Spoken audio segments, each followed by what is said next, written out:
omwami sitwa mwereza keshongoro olukusibura gospel gospel kale oli mukama atandekere oli mukama kani yako ani akakuba kankakulage mama ati buli bungi okay atula ku Soul TV embozi nkimanyi mbadde mukyayagala bingi ebisigaddeyo of course tebisobola kubanga biggwayo naye nga tubadde ene magere nga tugenda maaso n'okubanga twogerako n'omukyala Fifi omukyala w'omusumba Andrew Jengo tuli wano mu maka gaabwe era nga Soul TV esobola okubanga etuukayo akayimba okafunye omutegedde artist twagala akayimba kuba kakunonyeze kigoza kakunonyeze ffe tusiibule twagala ate tugambe ABCD akayimba omwami alina okubanga kagabi ntate mukama atandekerera so akayimba mukawudi mukama atandekerera bakanoonya naye nga gitu 56 y'olunaku olwaleero tukulozinze wiiki nga mbajjukiza nti ennaku z'omwezi zigenda kubeera 24 wiiki ejja tewakyali kulankula ku lunaku olwa Monday ndowooza programs ezisinga tugenda kubanga tutuukayo okukkanala nti tubalage ekigenda okubanga kibeerayo kubanga bali mu nteekateeka ez'enjawulo zitabanga wakayimba kaze kaani bamuyita ani eyakayimba elinya linnemerera ngenda kakunonyeza tugenda kakukubira ku lunaku olwa Monday tugenda kakukubira naye nga mu kiseera kino njagala munzikirize neebazeko ku tiimu gye ntambudde nayo Essence Pro ntambuddeko n'omukyala muyite eri pastor yagamba wali eri oku church favor tuli nayo olunaku olwaleero ate ne tiimu yonna okuva mu control kigozi namwe mwena abadde abatula family yammwe weeri eri ku acres 190 when I say nungi sitegeeza bugagga kale I mean my mom okay yeah, I know I get you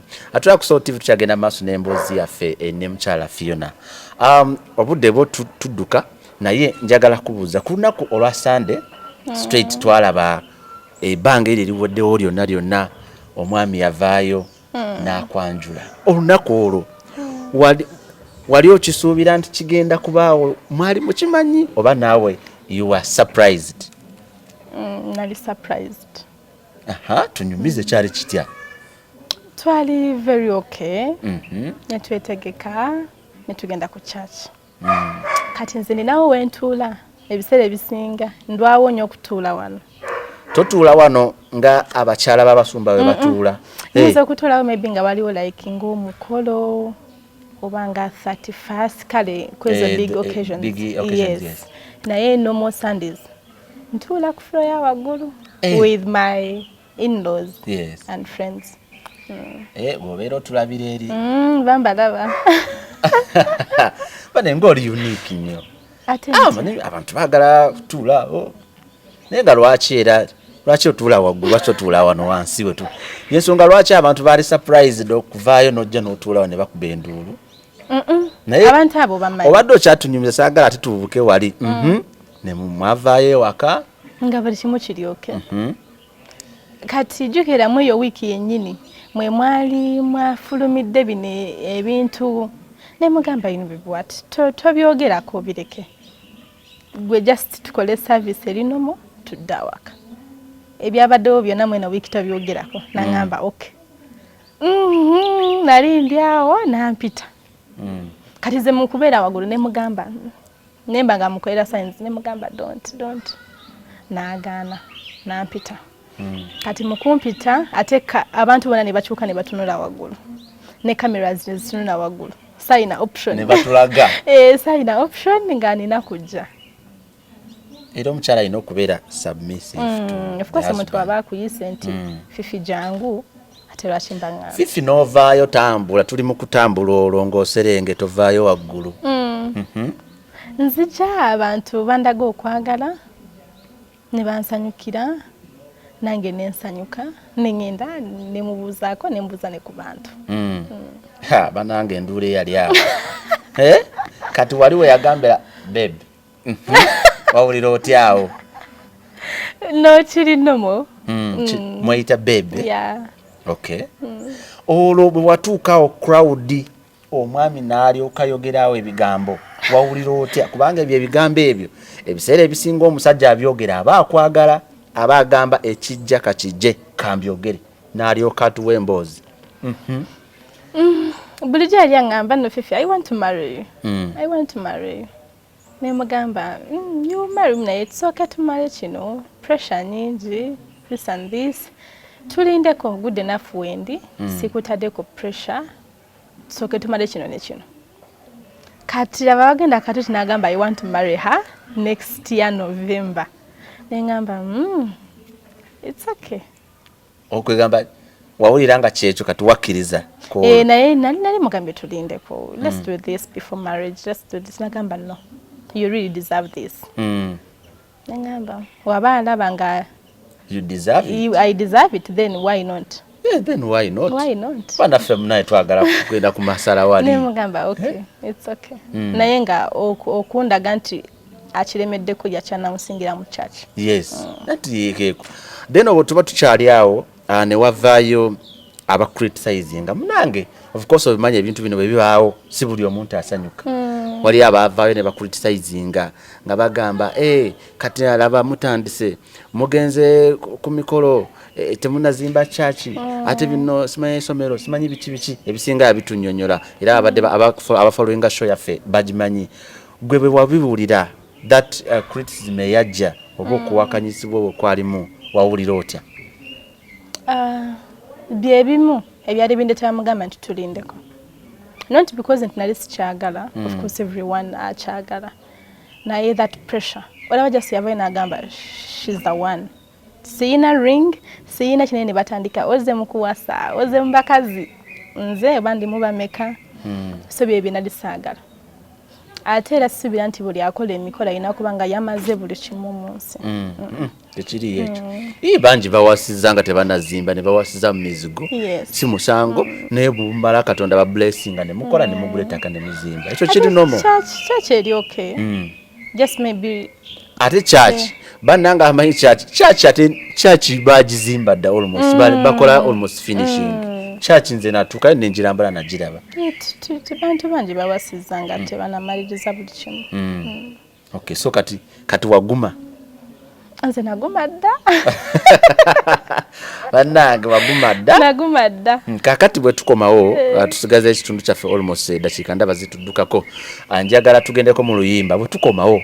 Twagala otubuulire weetegekedde otya embaga then tubuulire nekiri ekimuli wakimuwere kyali mu ssente mwaliwo. Bannange katugendeko mu luyimba bwe tukomawo nja kubanga mbabuulira embaga egenda kubeerawa, tugenda teeka mu ssente meka, bani abagenda okubeera abakulu, ekimuli kiri kyaliwa kyali mu meka n'ebisingako awo. Katugendeko mu luyimba tukomewo.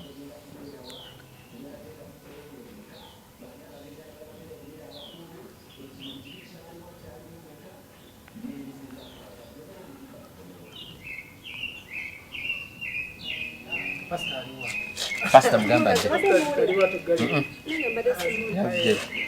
Pastor mwite.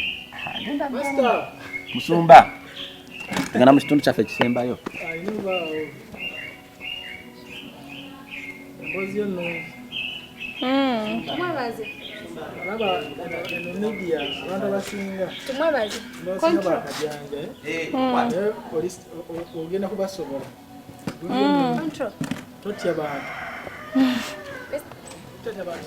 Kachai. Tubadde tya Musumba. Mbadde Musumba unaja nati katugenda closing abasatu. Sebo.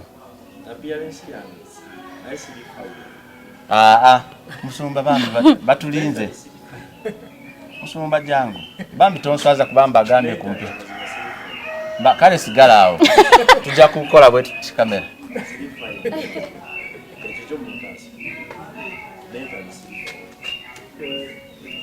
Musumba aganye control.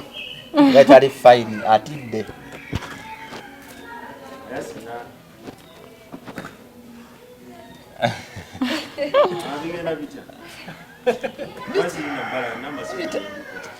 Tolaba.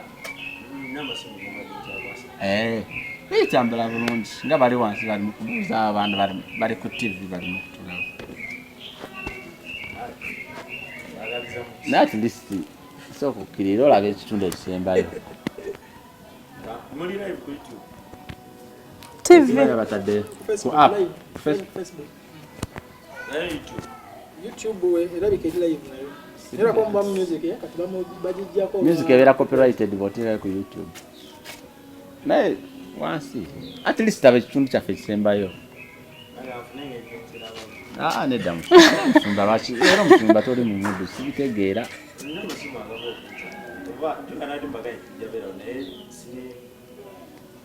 But you don't need to be disappointed. Ogamba bitu gasazaamu mu linnya lya Yesu. Olina kweraliikirira ebyo sha. Kaganya okutereera kalina kuba bwe kati right?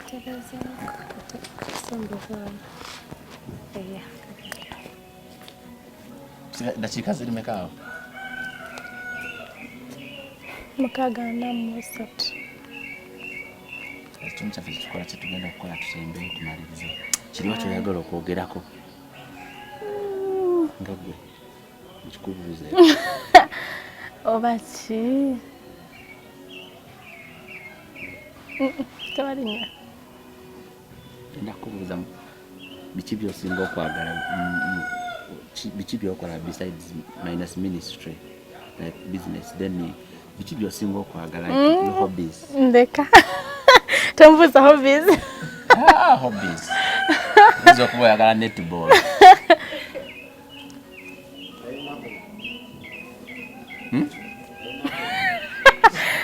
Nkola ki mu free time? Neyanza musumba. Naye hobby.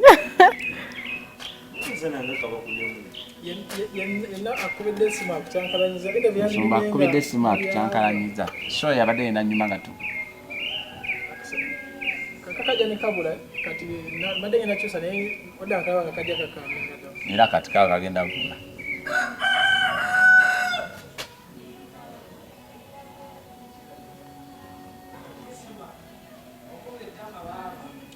Mukama.